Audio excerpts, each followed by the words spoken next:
Коля вот этот был такой ребенок для меня непонятный. Раскосый, во-первых, я его раскосым Коля для себя называл. Глаза у него смотрели вот так вот как. Он ничего не говорил вообще. Какой-то 5 часов у нас встреча была.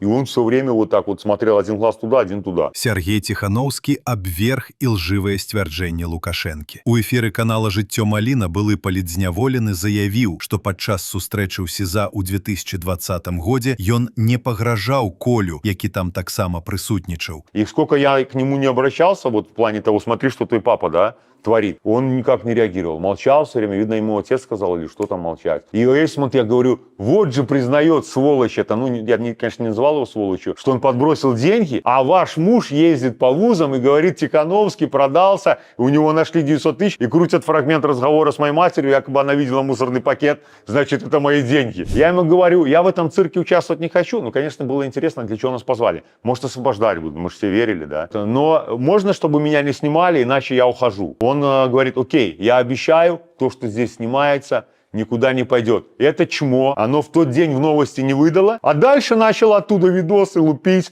более того, вырезать фразы, менять смысл этих фраз, якобы доказательство, что я угрожал Коле. Никогда я ему не угрожал, он не видел никогда.